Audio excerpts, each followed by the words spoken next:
আজকের রেসিপিতে থাকবে হাতের স্পর্শ ছাড়া আর কোনো রকম বেলার ঝামেলা ছাড়া চালের রুটি। সামনেই আসছে কোরবানির ঈদ, আর কোরবানির ঈদে চালের রুটি ছাড়া যেন গরুর মাংস খাওয়া একদমই জমে ওঠে না। আর আজকে তৈরি করা চালের রুটিটা বানানোর একদিন পর পর্যন্ত সফট থাকবে। খুবই সহজভাবে চালের রুটির রেসিপিটা শেয়ার করেছি। আজকে বেলার ঝামেলা ছাড়া চালের রুটি বানানোর জন্য এখানে 1.5 কাপ পরিমাণ ভিজা চালের গুঁড়া নিয়েছি।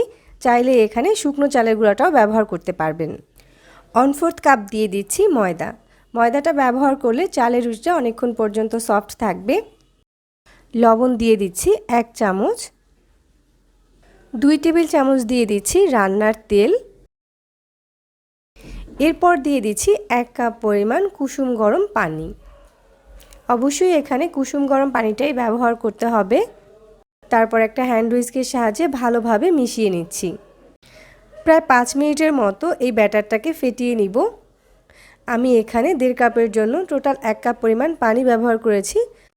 প্রয়োজন অনুযায়ী পানিটা একটু বাড়িয়ে বা কমিয়ে নিতে পারেন। এই তো এখানে আমার ব্যাটারটা তৈরি হয়ে গিয়েছে। এর ঘনত্বটা আমি একটু বোঝানোর সুবিধার্থে দেখিয়ে দিচ্ছি। রুটিটা বানানোর জন্য চুলায় একটা ননস্টিকের ফ্রাই প্যান বসিয়ে দিয়েছি আর চুলার আঁচটাকে মিডিয়ামে রেখেছি। এবার 1 চামচ করে পিঠার ব্যাটার দিয়ে দিচ্ছি আর চারো সাইডে এভাবে একটু দুলিয়ে দিচ্ছি।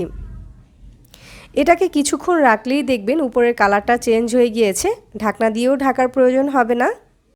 যখন এর উপরের কালারটা চেঞ্জ হয়ে যাবে তখন আলতো হাতে এটাকে উল্টে দিতে হবে। এই পর্যায়ে চুলার আঁচটাকে হালকা একটু বাড়িয়ে দিয়েছি। এবার দুটো সাইডকেই বারবার উল্টে পাল্টে ভালোভাবে রুটিটাকে সেঁকে নিতে হবে। এই তো এখানে রুটির দুটো সাইডই কিন্তু সুন্দরভাবে ভাজা হয়ে গিয়েছে। রুটিটা কিন্তু হালকা একটু ফুলেও উঠেছে। আপনারা চাইলে রুটিটাকে আরও একটু গাঢ় করে ভেজে নিতে পারেন। আমি ঠিক এরকমই রাখছি। এবার রুটিটাকে ফ্রাই প্যান থেকে তুলে নিচ্ছি আর একটা এরকম ঝুড়ির ভিতরে নিয়ে নিচ্ছি। আপনাদের বোঝানোর সুবিধার্থে আমি আরও একটি রুটি তৈরি করে দেখাচ্ছি। একই প্রসেসে সবগুলো রুটিকেই কিন্তু তৈরি করা যাবে আর এই রুটিগুলো তৈরি করতে অনেকক্ষণ বেশি সময়েরও প্রয়োজন হবে না। যারা সময়ের স্বল্পতার কারণে চালের রুটি বানিয়ে খেতে পারছেন না, তারা আজকের রেসিপি ফলো করে যে কোনো সময়ে কিন্তু চালের রুটি বানিয়ে খেতে পারেন। এই রুটিটা খেতে কিন্তু খুবই ভালো লাগে।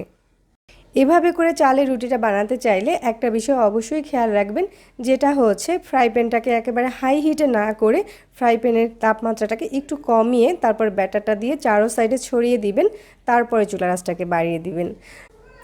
এই টিপসটা ফলো করে প্রতিটা রুটি বানালেই কিন্তু রুটিগুলো একদম পারফেক্ট হবে। তো এখানে ঠিক একই প্রসেসে সবগুলো চালের রুটিকে বানিয়ে নিয়েছি আর রুটিগুলো কিন্তু অনেক সফট হয়েছে। ট্রেডিশনাল পদ্ধতিতে যে চালের রুটিটা বানানো হয় সেই চালের রুটিটা খেতে কিন্তু অবশ্যই বেশি মজাদার, তবে এভাবে রুটি বানালে এটাও খেতে কিন্তু অনেক বেশি ভালো লাগে। আমি একটা রুটি ছিঁড়ে দেখিয়ে দিচ্ছি যে এটা কতটা সফট হয়েছে। এখন এই চালের রুটিটাকে যে কোনো মাংসের সাথে পরিবেশন করতে পারেন। আর বাসায় এভাবে চালের রুটি বানিয়ে আমাকে কমেন্ট করে জানাতে পারেন যে রেসিপি আপনাদের কাছে কেমন লেগেছে। আমার এরকম সহজ আর মজার রেসিপিগুলো পাওয়ার জন্য আমার চ্যানেল সাবস্ক্রাইব করবেন আর ফেসবুক পেজটাতেও ফলো দিয়ে রাখবেন। সবাই অনেক বেশি ভালো থাকবেন। আল্লাহ হাফেজ।